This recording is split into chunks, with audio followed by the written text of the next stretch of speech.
Muito boa noite, sejam todos muito bem-vindos. Aqui é Rafael Krais falando de Balneário Camboriú. Hoje é dia 16 de junho de 2020, 9h02 da noite. E hoje estarei aqui com um grande amigo, aluno meu, Daniel Stein, e a gente estará falando sobre... Fala, Joy, hoje vou estar com o teu filho. Hoje a gente vai estar falando sobre depressão e hipnoterapia. Então, você que é meu aluno, você que é hipnoterapeuta, você que é hipnotista, você que está conhecendo aqui a gente, vai trazendo os teus amigos, vai compartilhando essa live. Lembra, compartilha essa live não com todo mundo, mas manda essa live para pelo menos uma pessoa que é importante para você. Quanto mais as pessoas estiverem conhecendo a hipnose, quanto mais as pessoas conhecerem a eficácia da hipnoterapia, melhor vai ser para todo mundo. Então, me deixa chamar aqui o Daniel. Eu não sei se vocês já estão vendo aí o título da live. Tem uma função nova no Instagram que eu não sabia que tinha faz um bom tempo. A propósito, aqui do seu lado direito vai ter um coraçãozinho. Esmague seu coraçãozinho, aperta bastante o coração aí. Boa noite, Daniel. Boa noite, bem-vindo. Tudo bem? Agradeço. Tudo bem, seja muito bem-vindo, Daniel. Prazer tê-lo aqui. Finalmente, é a nossa primeira live juntos, né? O som tá bom? Prefere colocar talvez um fone de ouvido ou tá ok para ouvir? Para mim tá ok, eu consigo ouvir tranquilo. Não Eu tá acho voltando aí o eco, né? Não, aí não. Aqui não. Beleza. Maravilha, um grande prazer estar com você. Só para introduzir um pouquinho, é que é uma grande honra estar com o Rafael. O Rafael é das pessoas mais impactantes no meu aprendizado de hipnose. Uma das pessoas que mais conseguiu fazer eu evoluir nos atendimentos, nos resultados. Ou seja, o que ele ensinou é algo imensurável. Então, um grande prazer, uma grande honra estar aqui com ele. Assim, uma das pessoas que eu mais admiro assim, na hipnoterapia a nível mundial, com certeza. Eu já falei para ele daqui várias vezes. E é uma grande honra estar aqui. E com vocês também, que estão aqui para aprender cada vez mais, estudar sobre hipnose, hipnoterapia e depressão, que vai ser o tema de hoje. Já eu que agradeço, Daniel, pela gentileza, fico feliz. Nossa primeira live aí juntos, depois de tanto tempo aí trabalhando, conversando. E, Daniel, hoje a gente vai estar falando sobre depressão e a hipnoterapia. Sim. Certo? Só uma dúvida aqui, uma curiosidade. Galera, vocês conseguem ver o título da live? Não sei se você vê aí o título escrito da live, Daniel. Tinha uma função nova do Instagram que eu não sabia quando vai começar a live. Dá para colocar o título. Ele pediu aí, primeira vez que eu vi Apareceu, isso. eu acho que eu vi na hora que eu entrei o título. Acho que estava aparecendo, sim. Não tem? Eu vou escrever aqui embaixo, hipnoterapia. Talvez fica o título para quando salvar. Pode ser. Depressão. Boa noite, João Paulo Jucá. Então, vou fixar o tema aqui embaixo. Aí fica melhor. Tá ótimo. Então, pessoal, lembrando novamente, quem estiver aqui assistindo ao vivo, chama os teus colegas. É o momento de você participar, tirar suas dúvidas. Eu, Daniel, a gente vai estar num bate-papo bem descontraído, onde eu vou estar... Eu vou servir como um entrevistador aqui com o Daniel. Em alguns momentos, se você tiver dúvida, pode escrever aqui no comentário, tá? Coloca a sua dúvida. Se eu não ler a dúvida na hora, não tem problema. Vai escrevendo até uma hora que eu leio essa dúvida e aí a gente vai continuando a live. Então, Daniel, primeiro, de novo, muito obrigado por estar aqui participando. Primeiro, explica para a gente, para quem os meus seguidores aí que estão te conhecendo, Daniel, quem é você, o que você faz, o porquê dessa barba que está 3 vezes maior do que quando eu te conheci. O que está acontecendo? Então, fala um pouquinho de você, Daniel, para a gente conhecer e a gente já começa a aula definitivamente. Maravilha! Então, prazer estar aqui com vocês. Boa noite a todos. Me chamo Daniel Stein. Na verdade, o nome oficial é original, na verdade, é Steinhauer, Daniel Steinhauer, mas o nome de guerra é Daniel Stein. E sou hipnoterapeuta já desde 2017. Fiz aí as diversas formações, as diversas linhas de hipnose. E me apaixonei, larguei os empregos que eu tinha, larguei tudo que eu tinha para me dedicar agora de forma integral, já desde 2017, de forma integral à hipnose. Então, hoje em dia, a gente atende aqui de domingo a sexta, praticamente das 9 da manhã até as 6 da noite, atendendo aí milhares e milhares de pessoas. E uma grande satisfação poder fazer isso, porque é algo que te realiza como ser humano. A gente vê como a gente consegue impactar a vida de pessoas e salvar vidas. E é algo indescritível. E é hoje em dia o que eu faço. E dessa barba, disso daqui é porque eu sou judeu ortodoxo, certo? Então tem uma linha aí que a gente segue da religião. Mas eu sempre gosto de deixar separado bem, tipo, minhas crenças pessoais ou minhas tradições de família com o que a gente vai fazer um trabalho, que a gente sempre procura fazer um trabalho bem científico, um trabalho bem profissional e não misturar as coisas, certo? Por isso que até, tipo, uma das regras que eu pego para mim é o que? Me anular 100% a demanda da pessoa. Às vezes vai vir um cliente que ele tem pensamentos totalmente contrários ao que eu acho, ao que eu penso, e eu não me importo nada, certo? Com a minha opinião em relação à pessoa. Eu sempre busco fazer, muito que o Carl Rogers fala, que é aquela aceitação incondicional, onde você se anula e você está 100% focado na banda da pessoa, no ser humano que está na tua frente, com todas as falhas, ou todos os erros, ou todos os problemas que aquela pessoa tem. Então, essa é a nossa filosofia e acho que isso é muito importante para qualquer profissional que está aí na área, ou para qualquer médico, qualquer ser humano, né? Na hora de você vai lidar com pessoas, é saber ter esse acolhimento incondicional. Ótimo, legal, bacana. Então, Daniel, você é hipnoterapeuta, trabalha o tempo inteiro. E sobre a depressão, Daniel? A gente decidiu aí falar sobre a depressão porque a gente vê que é um tema muito comum, muito recorrente no consultório, inclusive esse isolamento social. Eu tenho falado bastante sobre isso, que o isolamento social ele causa mais mortes do que, por exemplo, se a pessoa fumar vários cigarros por dia. Isso é estatístico, tá? Então, tem alguns posts talvez 2 ou 3 semanas atrás no meu Instagram, onde eu coloco a referência bibliográfica para quem quiser depois ver com calma. Mas o isolamento social, a sensação de rejeição, causa mais mortes do que obesidade grau 3, inclusive. Por quê? Porque o cérebro humano é muito bobo. Ele ainda não entende a diferença entre uma questão de um isolamento, de uma rejeição social para uma dor física. Ele passa a trabalhar em cima daquele cortisol e tudo mais. Mas, Daniel, como é que é essa questão de busca de clientes que vão atrás de você com essa depressão? Tem muito cliente procurando você hoje ou antes de toda essa pandemia também já estava te procurando em relação à depressão, Daniel? Então, na verdade, a maior demanda que eu atendo atualmente é ansiedade e depressão. Ou seja, eu diria que a ansiedade é número 1, com todos os derivados dela, TAG, síndrome do pânico, etc. E o número 2, que eu mais vou atender, vai ser depressão. Na verdade, a depressão, eu trouxe até uns números aqui, só para a gente ter ideia. Fizeram um estudo em 2010 com 1.464 pessoas e viram que 17% das pessoas do Brasil, desse número que pegaram, tem depressão. Ou seja, passaram por depressão no mundo. Em 2010, tivemos 298 milhões de pessoas com depressão, onde 187 milhões eram mulheres, sendo que a depressão ainda aumenta 20 vezes mais chance de suicídios.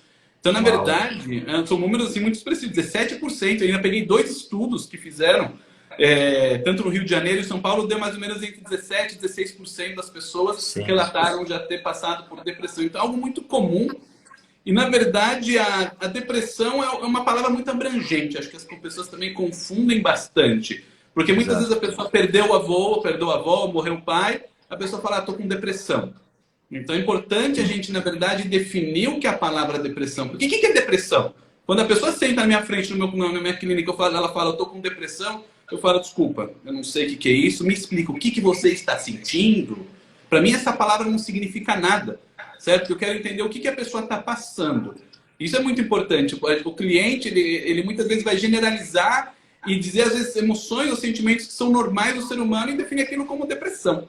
Então, a gente, como profissional, tem que saber definir muito bem o que a pessoa está passando. Calma, depressão, o que você sente? Eu sinto uma angústia muito forte, eu sinto uma tristeza, estou com problemas de sono. Você começa já o quê? Primeiro, a gente não vai dar diagnóstico, a gente não é médico, mas a gente começa o quê? Realmente, a pessoa está com sintomas que estão indo para esse sentido, porque a depressão ela vai ter vários e vários sintomas. Uma melancolia que ela dura bastante tempo, não é aquele luto normal do avô. É uma coisa que persiste, ou seja, a pessoa já está há 2 anos mal, não conseguindo dormir, chorando, com uma angústia, sem vontade de sair da cama. Opa, calma, isso daí não é um luto comum. Luto comum pode durar alguns meses, mas não isso daqui. E, na verdade, a maioria das pessoas que vêm pra gente, elas já vêm com diagnóstico, né? Porque as pessoas já passaram por psiquiatra. Então, você nem precisa muito investigar, mas é importante ver os sintomas que a pessoa está passando. Certo? Então, acho que isso daqui seria o ponto mais importante, entender o que está por detrás da palavra, fazer, na verdade, até uma lista do que a pessoa está passando. Eu sempre gosto de anotar tudo. Aperto no peito, anota. Aperto no peito. Nó na garganta, nó na garganta. Falta de esperança, esperança. Vazio. todas as metáforas até que a pessoa vai trazendo, como se fosse um peso no meu corpo. Eu anoto peso no corpo, porque eu vou querer depois ver nos resultados, tipo, tudo que a pessoa melhorou naquilo. Como está o peso no peso no corpo? Como está o sono? Como está a sua motivação? O vazio, você está com mais esperança? Ou seja, eu vou querer sempre ver um aspecto muito específico e também todos os lados fisiológicos e sentimentais que a pessoa está passando com o sintoma que ela está trazendo. Uhum. Um dado interessante, uma observação interessante sobre os dados que você trouxe, que quantos por cento no Brasil que você pegou os estudos em relação Os dois estudos que eu peguei deu 17%. Veja que esses 17% provavelmente são de pessoas diagnosticadas. Ou seja, aquelas pessoas que foram ao hospital. Ele também usou o CID. O estudo que eu peguei, ele usou o CID para justamente as pessoas que entram realmente na categoria de depressão pelo CID. Os números oficiais. Agora, imagina quantas pessoas que não vão em médico, porque tem toda aquela cultura brasileira de deixar para trás, dinheiro, às vezes questão religiosa, não, vamos ficar aqui tomando um chazinho, vamos aqui fazer uma oração e vai assim. Quantas pessoas também estão não seriam diagnosticadas e não foram diagnosticadas? Isso eu acredito que seria 3 vezes mais, porque as pessoas... Eu vejo que a maioria das pessoas hoje, elas se adaptaram, elas se acostumaram àquela tristeza crônica que elas têm, aquela empatia, o sextou. Sextou, aí domingo à noite já entra de novo naquele processo. Aí começa o inverno, aí volta o verão, aí sempre atrás de relacionamentos. As pessoas estão sempre fugindo de uma dor que elas sentem, porque todo depressivo que chega aí pra gente, para você no seu consultório também, para quem é terapeuta aqui, todo depressivo, ele sabe que ele já carrega uma tristeza há muito tempo. Uhum. É muito comum eu perguntar, ok, você foi diagnosticada há 10 anos atrás, mas por que você foi no médico para ser diagnosticado? Eu não sei, eu sou assim desde criança. Eu já sentia isso desde a adolescência. Até que um dia eu decidi ir no médico. A pessoa carrega um peso dentro dela. Os teus clientes também falam, tem essa percepção de que eles já carregam aquele peso até um dia que alguém vem e dá uma carimbada nelas? Sim, é exatamente isso. Ou seja, a pessoa já carrega há muito tempo aquele peso, aquela dor, uma coisa que em geral vai crescendo. E a pessoa, já, em geral, quando ela chega na gente, ela já buscou outras coisas. Porque o normal é o quê? Vamos pro quê? Pro psiquiatra, que a pessoa não tem ideia, que eu vou querer depois entrar daqui a pouquinho nesse tema, que o quê? Que a depressão é como se fosse uma doença, como se fosse um vírus. Peguei um vírus, e eu vou precisar de um remedinho que vai como se fosse matar aquela bactéria ou matar alguma coisa que eu peguei. Então, meio que a pessoa ela vai atrás da medicação, como qualquer doença que você pegaria, uma infecção, alguma coisa do gênero. Até que ela vai lá e percebe que os remédios aliviam, ajudam, são importantes. Em muitos casos, até a gente tem que orientar a medicação se a pessoa não está com tendência suicida, está tendendo a pular pela janela. Importante a pessoa ser medicada para dar uma acalmada, mas o remédio, a função dele... não é resolver, como se diz, o padrão que se instalou na mente. O remédio ele vai dar uma aliviada nos sintomas. Isso aqui eu até falei com psiquiatras, colegas meus, e eles concordam. Tipo, o remédio ele é feito por quê? Para dar um alívio nos sintomas que a pessoa está sentindo, ajudar a pessoa a sair do buraco para poder se reerguer. Então a pessoa ela já passou por um processo de buscar o psiquiatra, já passou por um processo de buscar, às vezes, outros tipos de terapias mais convencionais do que a hipnose. E quando ela chega na gente, ela já passou por tudo isso. Normalmente então, a gente é a última bolacha do pacote, né? Certo. Eu acho que é muito comum. Mas acho que também é legal a gente saber definir, tipo, na hora que a gente está falando de depressão, quais são os sintomas de depressão? Tipo, o que engloba a depressão? Porque a depressão é uma coisa muito ampla, muito complexa. Ela tem vários sintomas. Você quando percebe a depressão, quais são os sintomas principais que você nota nas pessoas que vêm te procurar? Assim, até eu estou vendo aqui eu quero só dar o nome certinho aqui do estudo, por isso que eu estou lendo as coisas para baixo, tá? Mas o Dr. Marcos perguntou se a gente acredita que depressão não é uma doença e sim um sintoma. Marcos, esta é a definição que eu passo, tá? Aquilo que as pessoas chamam de depressão é um sintoma e não a doença em si. Mesmo o DSM, ele não é específico no que é depressão, é um guarda-chuva gigante de vários outros subsintomas que vão caracterizar aquilo que é chamado de depressão. Aí, Marcos, inclusive... É um comportamento, na verdade. Pelo comportamento, é um comportamento. Você tem o que é algo que sensibiliza e você tem uma reação. É o que é um comportamento, depressão. Tanto que é assim, ó, você não consegue na farmácia dizer eu quero comprar um remédio para tristeza. Então tem que ter um nome de uma doença para vender remédio na farmácia. É assim que funciona toda a estratégia, é assim que funciona tudo. De novo, nós não estamos dizendo que a pessoa tem que ser boba em relação a essas coisas, mas até o que eu estou pegando aqui para mostrar para vocês é questão que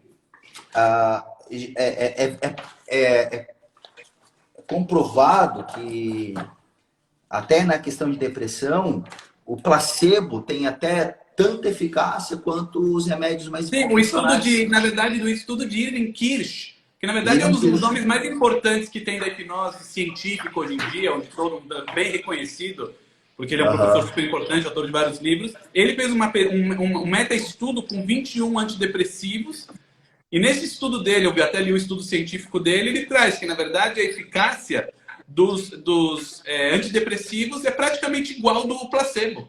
Ou seja, você pega que a eficácia do placebo e do antidepressivo é praticamente igual. E Michael Yapko, ele traz no livro dele que qual o motivo disso?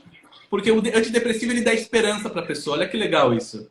Tá espelhado, aí não dá para ver. Isso para mim não dá para espelhar, mas depois se alguém quiser, ó, Initial Severity and Antidepressant Benefits. Mas aqui, ó, depois se alguém quiser pode mandar no direct que eu encaminho o estudo, tá? Mas é um estudo que ele fala que a diferença é tão pouca de resultado, diferença de resultado, é tão pouca entre o placebo e o citalopram, que é o mais usado, a diferença é tão mínima que ele levanta um questionamento filosófico, se já não era bom dar placebo para as pessoas, mesmo elas sabendo, elas se curam da depressão. O ponto dele é que isso aumenta a esperança. Ou seja, a pessoa ela dá uma esperança no remédio e aí ela começa a mudar. E ela começa a mudar todas as coisas do dia a dia. Mas aí a pergunta dele é o seguinte, beleza, só que daí como que a gente vai vender um remédio falso? Aí entra em toda uma questão filosófica complexa, né? Que não entraria aqui. É complicado. Exato, aí não entraria aqui. Mas essa é a pergunta que ele fala, gente, funciona, mesmo o médico dizendo é placebo, mesmo isso funciona para as pessoas. Isso serve para mostrar que aquilo que é chamado de depressão, mesmo a depressão severa, está muito mais associada à percepção da pessoa sobre ela mesma do que uma doença física real. A definição, na verdade, de depressão é biopsicossocial, um problema biopsicossocial, ou seja, ele envolve esses três aspectos que você está falando. Tem o biológico, ou seja, tem uma desestruturação química do cérebro, mas tem a parte psicológica, que é o que você está falando, ou seja, as percepções da pessoa, e a questão social, do isolamento, das pessoas, e tudo que está em volta da pessoa de relacionamentos. Então, isso é muito forte. Isso mesmo. Ó, até tem duas perguntas bem interessantes aqui, ó, Daniel. E o Aloysio perguntando se há um ganho secundário na questão do transtorno depressivo. E aí, Aloysio, eu e o Daniel, a gente tem o mesmo pensamento, até porque o Daniel foi meu aluno, mas todo sintoma vai ser um ganho secundário. Tudo que a gente faz, aí o Daniel falou muito bem, é uma questão comportamental, inclusive, é um ganho secundário. Então, não é que tem algum ganho secundário. O próprio comportamento é o ganho secundário, que ele se perpetua para a economia de energia do cérebro. E concorda, Daniel? Tem alguma coisa a complementar? Não, na verdade, se você fala ganho pessoal, parece que vai chegar para a pessoa e falar, você está querendo esse estado. A pessoa fala, que? Não quero estar assim, para mim é horrível. Na hora que você fala esse ganho pessoal, às vezes soa um pouquinho arrogante para o doente ou para a pessoa que está naquele padrão, digamos assim. Só que com certeza, não é que o cérebro está querendo fazer o mal para a pessoa. Isso é óbvio. Uma pessoa que está querendo se matar.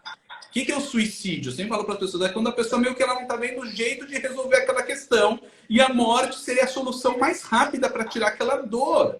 Então o ponto não é que a pessoa está querendo se autodestruir, ela está querendo achar uma solução para aquilo lá. Só que a estratégia que o cérebro está achando, o padrão que ele está entrando, é um padrão que acaba sendo autodestrutivo. É um ganho, mas um ganho maléfico para a pessoa, né? É um ganho que não está ajudando ela. Existe uma intenção boa.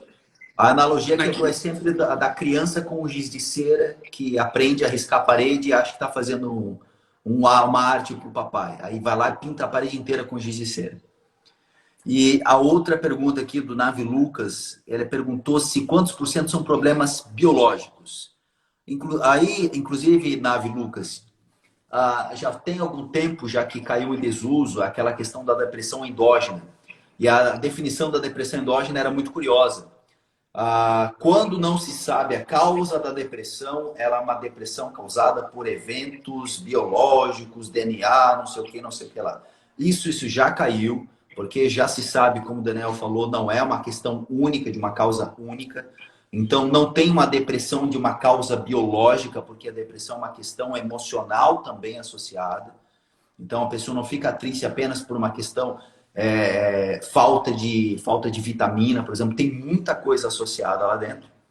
E então, é muito mais do que simplesmente botar a culpa numa coisa só. Não, mas tem coisas que podem aumentar a chance da pessoa ter. Tem, por exemplo, estudos que mostram que existe uma genética que tem uma tem coisa que aumenta, mas não será a causa única. Então, uma predisposição para a depressão, a falta de vitamina B12, eu estava vendo estudos aqui no meu livro que ele traz que isso daqui aumenta em 2 a 3 vezes mais chance da pessoa ter depressão por falta de vitamina B12. Hipertiroidismo aumenta de 31% a 69%. Hipertiroidismo, a chance da pessoa ter depressão. E aqui tem uma lista aqui de câncer, de um monte de coisa que meu livro traz. Diabetes aumenta. Esse é o que a gente comentou aquele dia da vitamina B12 que a gente falou dos vegetarianos, né?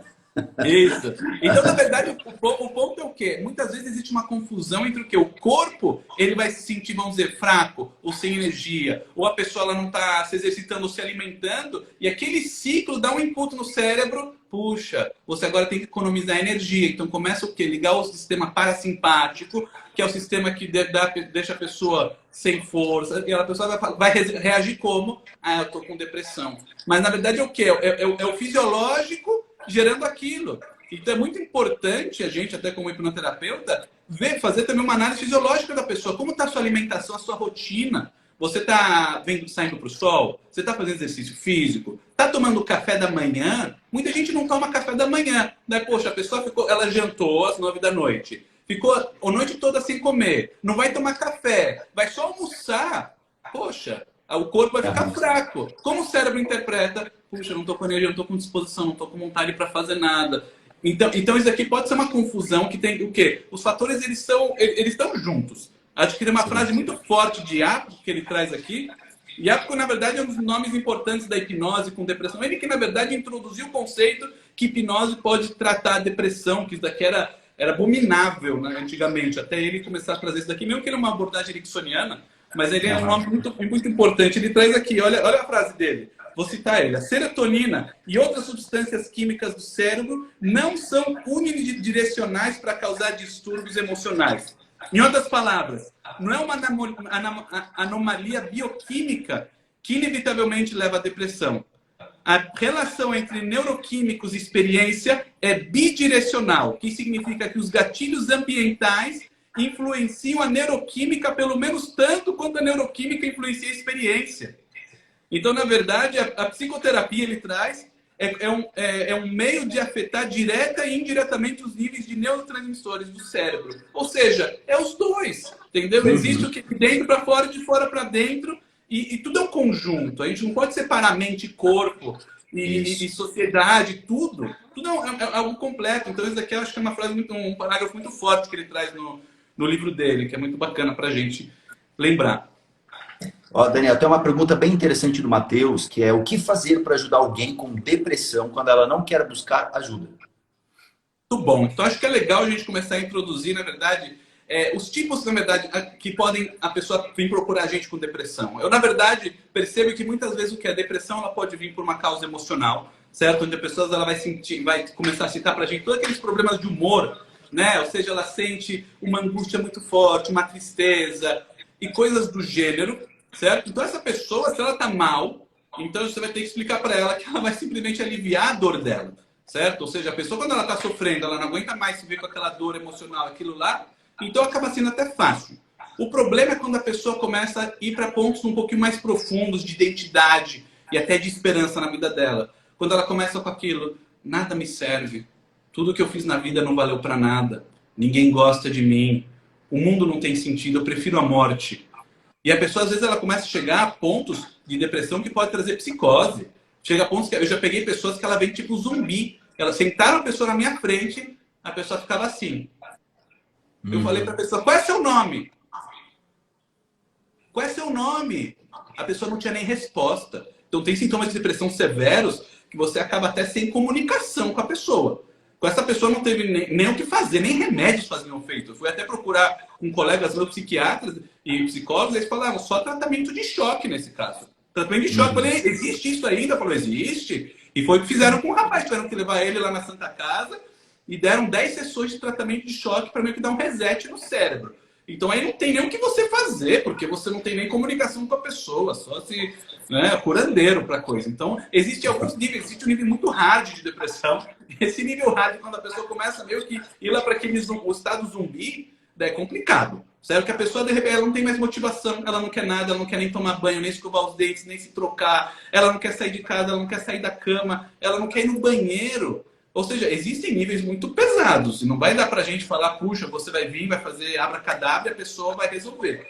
Então, daí sim tem que ser trabalhado de uma maneira bem sutil, bem delicada, certo? Isso vai ser o caso mais complexo. Eu, em geral, nem pego isso daqui.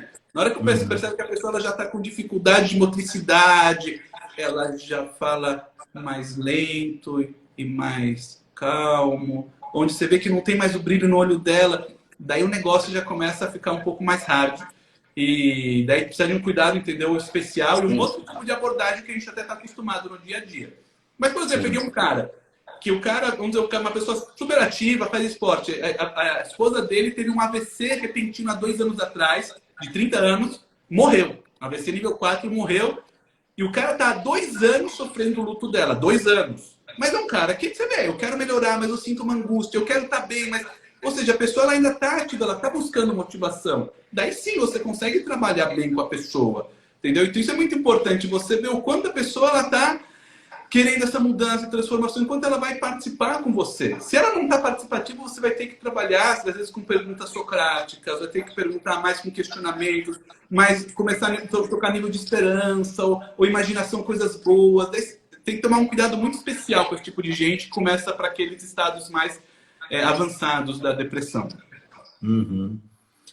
Uma pergunta que já se encaixa nisso aqui é a pergunta do Chamba Adeodato.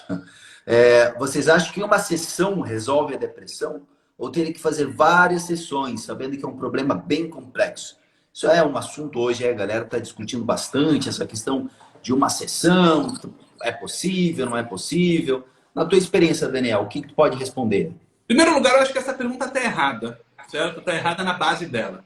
Porque, depressão, que depressão? É a depressão zumbi? É a depressão que a pessoa está, que nem eu falei desse cara que eu atendi no domingo, que ele está com o luto da esposa, mas ele está com insônia, ele está com uma angústia há 2 anos, ele está sentindo desconforto, mas ele está fazendo esporte, ele está correndo, ele está trabalhando, a vida segue, mas ele sente aquela coisa ruim. Então, que depressão é essa de uma sessão? E por que a depressão e não uma cura rápida de fobia? Cura rápida de fobia pode resolver em 5 minutos?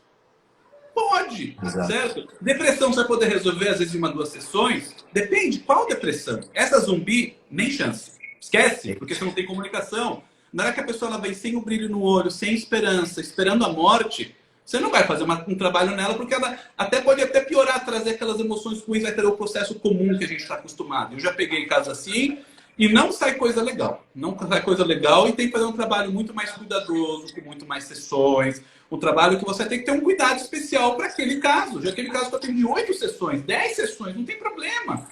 Só que, se a gente vai falar que é aquela emoção, vamos dizer, aquela depressão, que é uma emoção ruim, que é uma angústia que a pessoa está carregando, e você consegue, através da abordagem avançada que a gente utiliza, de conseguir chegar, como se diz, no princípio da percepção do cérebro. Eu vou querer daqui a pouco falar como funciona um pouquinho dessa memória e como funcionam essas impressões a nível neurológico da pessoa, e você consegue, que nem o Rafael sempre ensinou a gente, reeducar o subconsciente. Não é um trabalho de catarse, não é somente ressignificar a cena. Muita gente, o que é regressão? É ressignificar, dessensibilizar.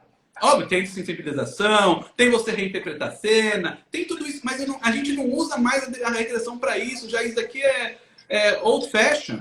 Hoje em dia a gente está usando regressão para quê? Só para identificar o padrão que o subconsciente aprendeu aquilo. Ah, eu apanhei, eu sou incapaz, eu não posso me impor, eu tenho que ficar quieto para sempre e as pessoas vão me oprimir. Na hora que você identifica esse padrão e você consegue, com uma abordagem óbvia, avançada, conseguir mudar a percepção da pessoa, reeducar, eu costumo falar que acaba sendo que nem aquele joguinho de dominó. Você consegue, o cérebro, na hora, ele consegue corrigir todos os eventos. Hoje em dia, a maioria das sessões que eu faço, eu gasto 40 minutos num evento que é o evento-chave, reeduca a percepção, não existe mais evento nenhum depois para trabalhar.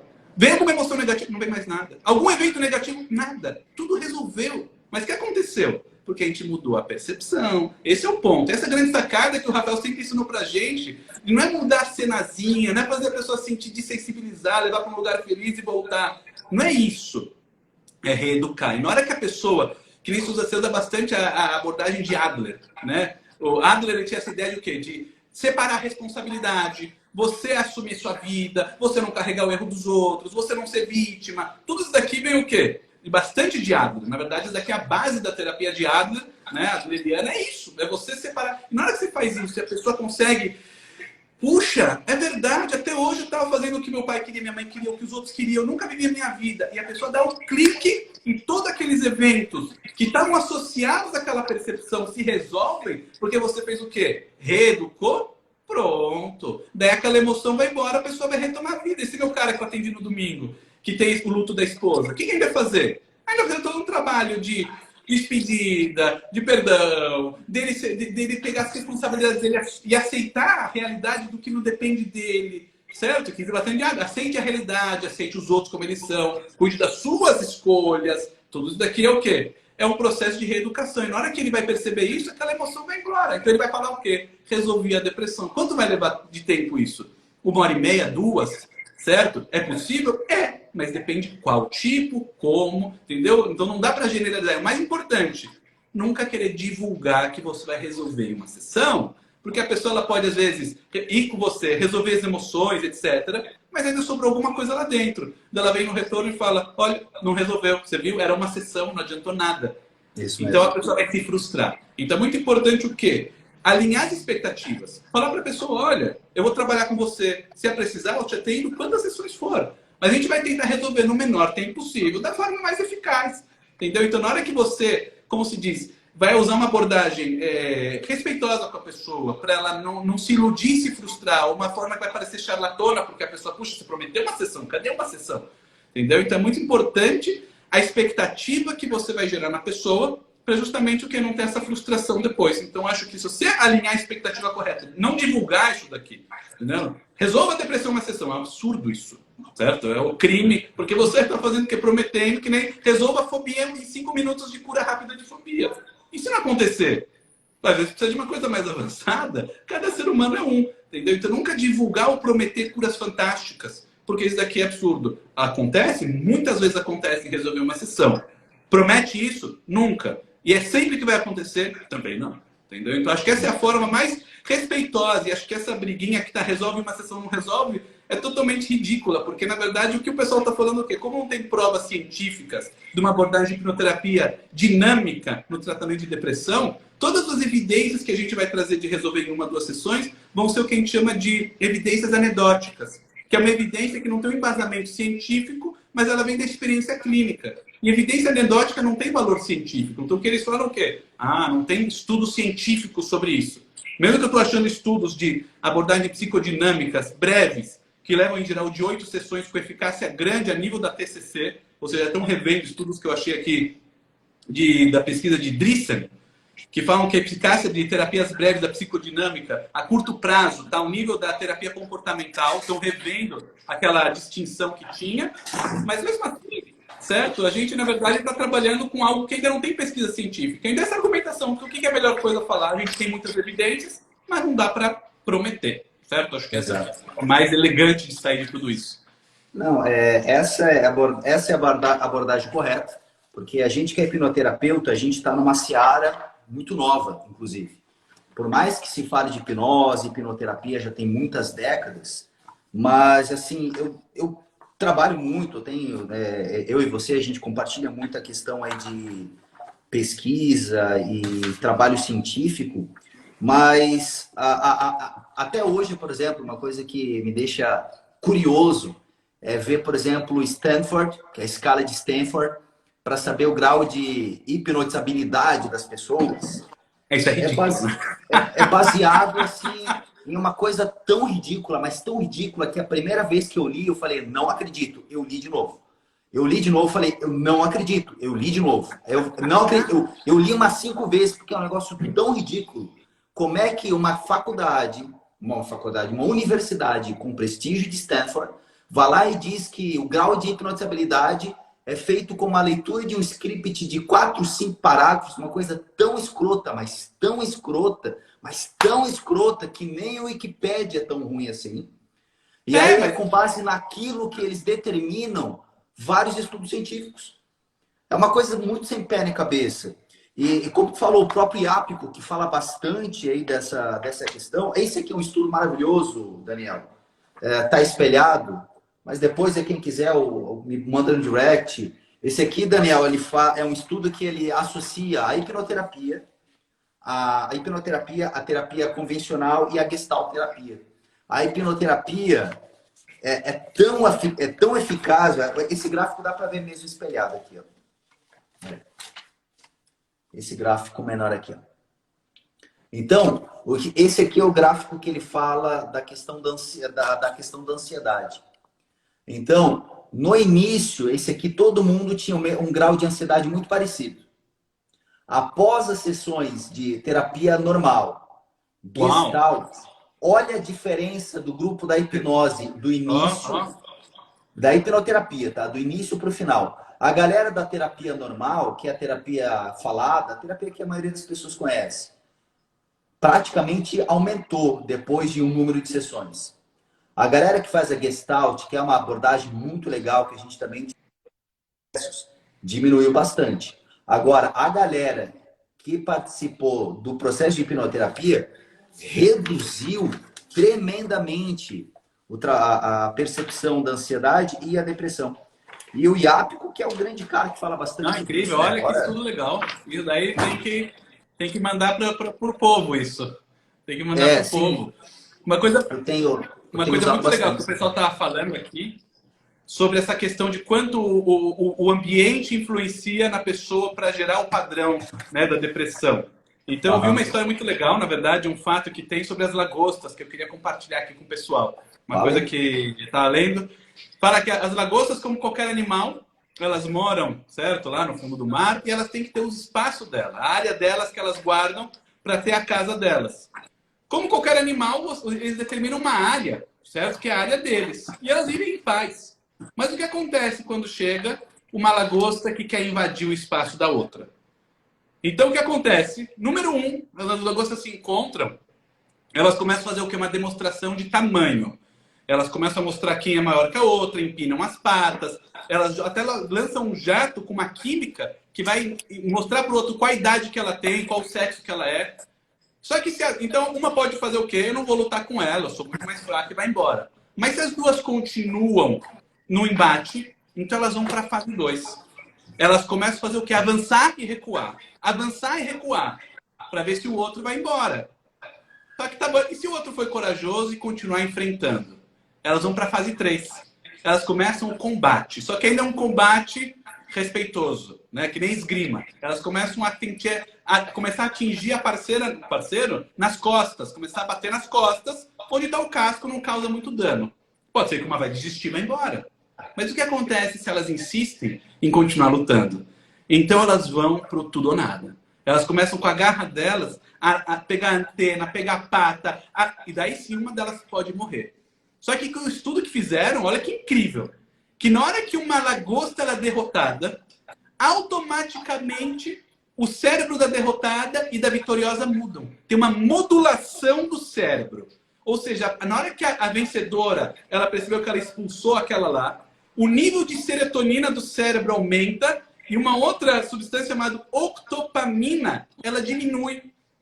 E o que acontece? Ela, de repente, ela se levanta, e ela se sente muito mais confiante, que a serotonina dá para ela essa confiança, essa segurança, e ela, na verdade, agora vai ter muito mais chance de vencer até outras batalhas. Ela se ergue, ela se levanta, ela se sente uma vencedora. Só que o que acontece com aquela perdedora? Justamente o oposto. O nível de serotonina diminui e essa octopamina ela aumenta. E ela sai o que? Encolhida, ela sai derrotada, ela sai o que muitas pessoas diriam deprimida da batalha. Porque o quê? Realmente tem uma modulação do cérebro dela e ela vai levar várias semanas para até se recuperar daquilo. E provavelmente numa próxima batalha ela tem muito mais chance de perder. Ou seja, o cérebro ele acabou se modulando conforme a experiência que ela teve. E olha que louco isso. Ou seja, toda a química, o pessoal fala, é a química do cérebro, legal. Mas quem deu o input para aquela química do cérebro funcionar assim? A experiência que a pessoa está tendo. Entendeu? Olha que louco isso. Como a lagosta, o nosso cérebro também passa por experiências que acabam modulando toda a química dele. E por isso é importante trazer o estudo de Eric Kandel. Eric Kandel, lembra que a gente falou bastante de Kandel? Ele é um judeu sobrevivente do Holocausto. E ele é o prêmio Nobel, certo? Pelas pesquisas que ele fez no assunto de memória. Certo? Ele é o prêmio Nobel. O que ele descobriu? Ele descobriu duas coisas importantíssimas que deram o prêmio Nobel para ele. O número 1, que neurônios individuais eles acabam alterando a estrutura e fortalece as conexões sinápticas entre eles quando a gente aprende alguma coisa. Ou seja, uma experiência, um aprendizado, ele pode alterar a estrutura dos neurônios, certo? E as conexões sinápticas. E 2, ele viu que o quê? Que na hora que a gente vai formar uma lembrança de longo prazo, o que acontece? Existe uma mudança no DNA do neurônio. Isso daqui deu o prêmio Nobel para ele. Como ele descobriu isso? Acho que é legal compartilhar com o pessoal o estudo que ele fez. Ele pegou um animal, uma lesma do mar gigante. Eu até vi um documentário, talvez eu mandei para você o documentário, não lembro, de Kandel, na pesquisa dele, que essa lesma do mar é um bicho horrível, parece um pepino de geleia. Mas ele chama Aplícia, o nome desse treco. Mas por que ele pegou essa lesma do mar? Porque os neurônios dela são muito grandes. O neurônio é mais ou menos 1 milímetro de extensão e dá para ver até olho nu o neurônio. Então é muito fácil de se estudar. Ó, Aplícia, aqui para mim está escrito Aplícia, é o nome desse treco. Então o que aconteceu? Ele começou a colocar sensores para ver o que está acontecendo. O que acontece? Esse animal, ele tem guelras que ele respira, certo? Ele tem um negócio que chama sifão, que é algo que protege, porque quando ele vai abrir as guelras dele, meio que expõe os órgãos dele, certo? Então o que acontece? Ele tem neurônios motores que acabam, às vezes, sentindo qualquer input, qualquer sensação perigosa, estranha. Na hora que pegou qualquer sensação, manda lá para a cabecinha dele, para os neurônios, certo? Do sistema dele central, e vai fazer o quê? Mandar a ordem de fechar aquele sifão, certo? Para proteger os órgãos dele.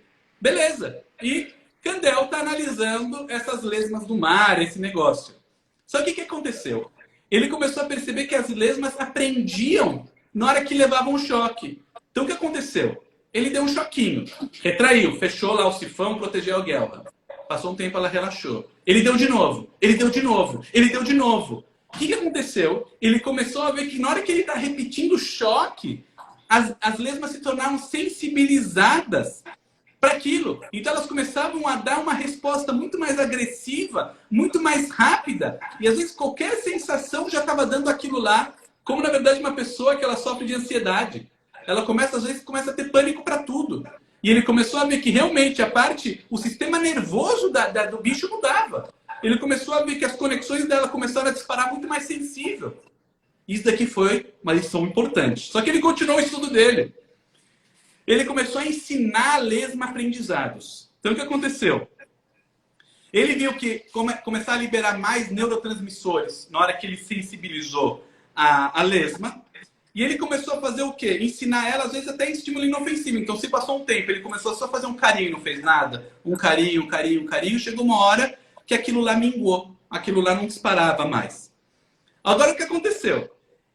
Ele começou a ligar dois eventos diferentes. Então ele fazia o quê? Dava um choque na cauda dela e um toquezinho em outro lugar. Choque na cauda dela, toquezinho em outro lugar. Chegou uma hora que era só dar o toquezinho, aquelas áreas nos neurônios, pum, disparava a mesma reação. Ou seja, ele conseguiu ligar coisas não relacionadas a uma resposta. Só que o legal é que ele foi analisando a parte neurológica, como se realmente os neurônios eles mudavam a estrutura deles e as reações.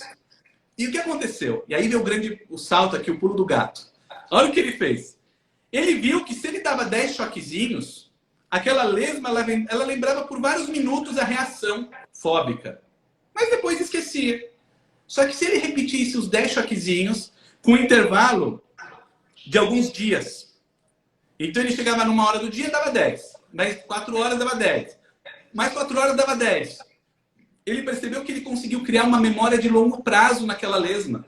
Elas começaram a lembrar até 3 semanas da resposta. Ele falou, puxa, o que aconteceu aqui na hora que eu fui dando um estímulo durante vários dias, muito tempo? O que aconteceu no cérebro do bicho? Que conseguiu transformar uma memória de curto prazo, certo? Que seria a nossa memória de curto prazo, numa memória de longo prazo. E só que já que ele está com neurônios gigantes, fica fácil de entender. E olha que incrível, presta atenção que agora é algo assim fabuloso. Ele viu que o quê? Que na hora que você ia ativando várias vezes do dia os estímulos, o que acontecia? O neurônio ele soltava uma substância chamada quinase A. Essa substância, ela saia do corpo celular para o núcleo do neurônio, onde estão os genes, onde estão lá os genes do neurônio, e ela ativava o gene para produzir uma outra proteína que alterava as estruturas nervosas daquele neurônio. Ou seja, aquilo lá mudava, fazia os genes liberar uma outra proteína, e agora aqueles neurônios conseguiam fazer muito mais conexões com outras coisas. Kandel até tem um videozinho dele que ele explica que se uma pessoa tem uma experiência positiva, você agora ganha um super presente, o teu cérebro libera dopamina. E no teu hipocampo, tem 2 hipocampos, no hipocampo, que é onde faz a memória de longo prazo, aconteceu o quê? Aqueles neurônios estão recebendo a imagem do presente, das pessoas sorrindo.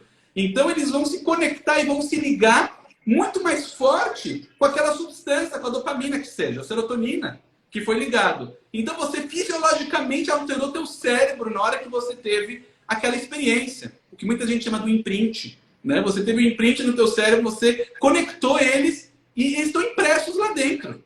Toda vez que você vai acessar aquela memória de longo prazo, você vai conseguir trazer aquela sensação igual. Por quê? Porque as substâncias químicas elas estão conectadas. E se é uma experiência ruim, fica conectado o quê? A experiência ruim.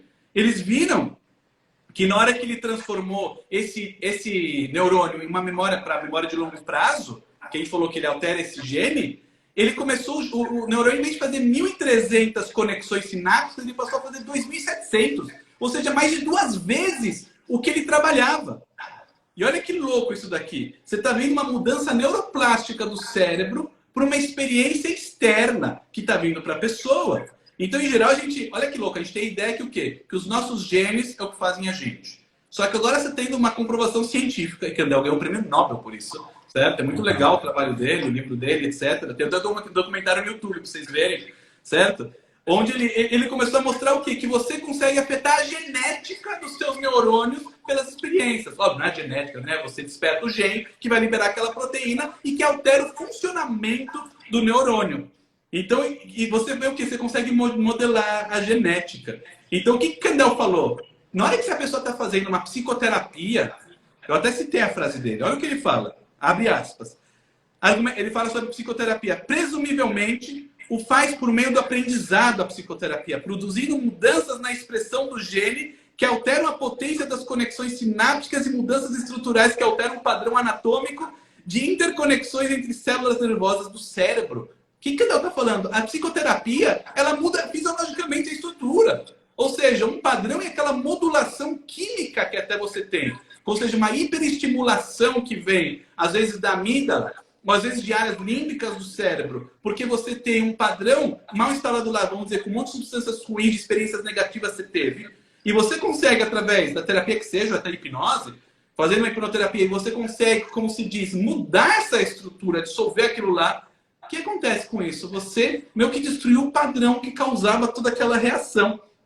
E isso ele explica até a diferença entre memória implícita e explícita. Memória implícita é o que a gente chama de subconsciente, aquela memória automática de andar de bicicleta, coçar a cabeça. E a memória explícita, que é aquilo que a gente tem consciência. Então ele viu que o quê? Que na hora que você pega essa memória implícita e traz ela para explícita, você às vezes traz para consciência entendimentos, você consegue desmantelar essa rede. Isso aqui é muito incrível. Então, Kandel, de novo, citando uma outra frase dele, não tem mais nenhuma dúvida, fala Kandel, de que a psicoterapia pode resultar em mudanças detectáveis no cérebro. Então, eu vi pesquisas científicas de neuroimagem, onde eles pegam pessoas que passaram psicoterapia e você vê mudanças estruturais no cérebro. Então, isso aqui, eu vi as pesquisas, você vê a foto das estimulações, então você vê que, por exemplo, o córtex pré-frontal ele tem uma bela diferença na atuação dele na pessoa que passou por uma psicoterapia, que é a parte que modula a nossa bem-estar, o pensamento, a estratégia, a parte mais lógica. E vários estudos aqui que ele traz de pesquisas que viram o sistema límbico do córtex e que passaram simplesmente por terapia, por hipnoterapia, ou o que seja, e viram essas mudanças estruturais no cérebro. Então isso aqui é uma coisa muito legal para essas pessoas que falam, mas isso aqui é uma coisa química do cérebro. Perfeito, mas quem acaba ativando isso daqui no cérebro é o quê? É a percepção que a pessoa tem daquilo lá. Lembra, não são os eventos em si. A pessoa pode passar pela guerra, ver a família dela sendo morta e falar, sabe o quê? Eu vou ser uma família melhor, eu vou ser uma pessoa melhor, vou fazer uma família melhor. Eu vou fazer sentido na minha vida. E a pessoa dá uma interpretação positiva, pronto, aquilo lá não vai disparar aquelas sensações, aquela química ruim e não vai se conectar como um problema. Mas a interpretação que a pessoa vai dar de desistência, de falta de esperança, etc., daí sim pode fazer um padrão ruim. Então é como a pessoa interpreta aqueles inputs que vêm para o cérebro e você acaba causando essa estrutura que acaba, na verdade, gerando os padrões que você carrega para a sua vida. Legal isso, né? É muito legal. Tanto que o embasamento que eu apresento lá na minha formação, galera, clica no coraçãozinho aí para estourar o coraçãozinho do Daniel.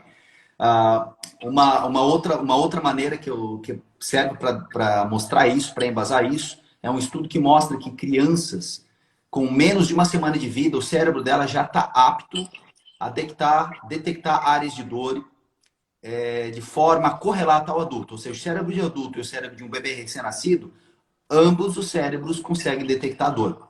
A diferença é que, recém-nascidos, as amígdalas ainda não estão reagindo à dor. Porque as amígdalas vão dar uma valência emocional à dor com base nas repetições, que são o Eric Kandel, ele dava um arpãozinho, ele dava uma agulhada. A repetição, aquele estímulo, Isso. Então, a amígdala do bebê vai se adaptar à dor através da repetição, vai dando valência. Uhum. Porque para o cérebro, a ínsula não sabe a diferença de se é uma dor real a uma dor emocional baseada em rejeição social. E aí, sobre isso, tem um livro muito bom do Eric Berne, que é um dos principais influenciadores do meu método hoje, que ele fala que, olha só que legal essa frase. Muito bom. O destino na página 41, Daniel. O destino de todo ser humano é decidido pelo que se passa dentro da sua cabeça, quando confrontado com o que acontece fora dela. Aí tem uma frase que é minha, eu passo nas minhas formações, o cérebro cria a realidade recria o cérebro. Uhum. Porque o tempo inteiro as coisas estão se adaptando, o cérebro se readapta, influencia, a realidade adapta, porque é a maneira como você aprendeu a lidar e ver aquilo que vai influenciar a maneira como você vivencia o mundo.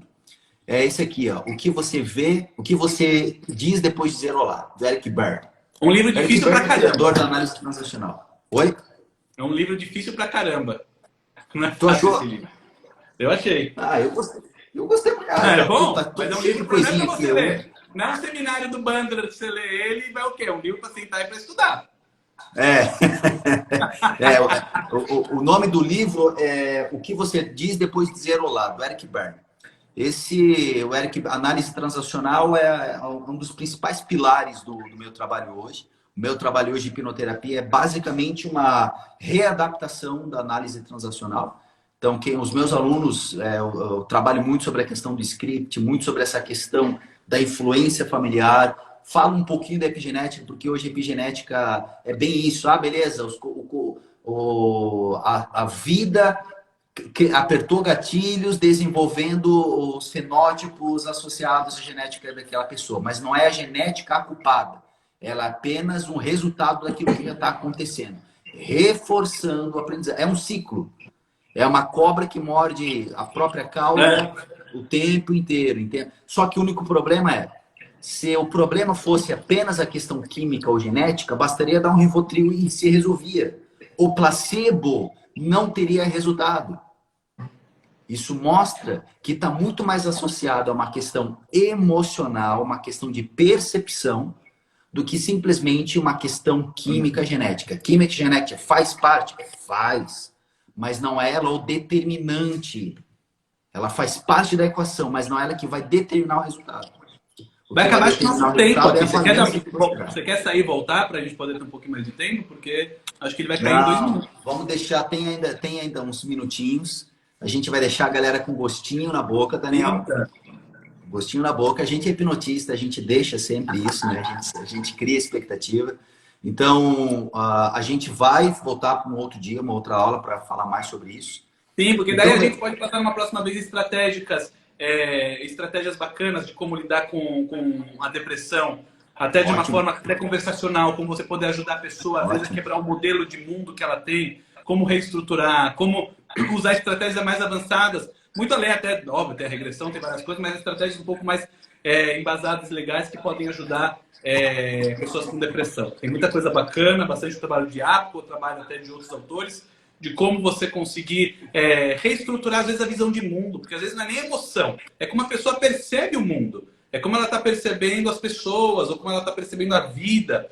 Então isso aqui vai ser muito legal para a gente, às vezes, poder abordar uma próxima vez estratégias na prática para hipnoterapeutas ou para até pessoas em comum, como você pode ajudar pessoas com depressão, quebrar, às vezes, paradigmas, quebrar crenças, quebrar coisas, simples através de um diálogo ou de uma mudança de percepção. Acho que também ia ser bacana. Legal, bacana. É importante as pessoas terem essa ideia, terem essa compreensão de que é possível, dá para sair, tem solução. A gente atendeu muita gente que sofreu de depressão. É uma das coisas que mais aparece no nosso consultório de hipnoterapia e sim, dá para resolver com muita eficácia, muito rápido, inclusive. É claro, tem clientes que vai precisar de 2, 3 sessões, 4 sessões, tem. Mas a grande maioria esmagadora vai ser com pouquíssimas sessões. Quando eu falo pouquíssimas sessões, é de 1, 2, 3 sessões e olha lá. A grande maioria. Vai ter clientes especiais que vão precisar de mais atenção, que às vezes nem a hipnoterapia vai resolver porque é uma questão lá fora. Por exemplo, não adianta fazer terapia se o homem está dentro de um casamento que é abusivo. Não adianta. Ou seja, o sistema dele não está legal, né? Hoje, com essa crise mundial, com essa pandemia, as pessoas estão surtando. Não é o momento de fazer uma terapia focada em resolver em solução como a hipnoterapia. Às vezes a terapia mais longa, senta, alivia, conversa. Talvez seja melhor do que uma hipnoterapia para um momento como esse. O nosso trabalho é um trabalho de se adaptar à demanda da pessoa. Isso é muito importante, né? O nosso trabalho é um trabalho voltado para a solução imediata. A pessoa vem, resolve. E termina e resolve a vida da pessoa.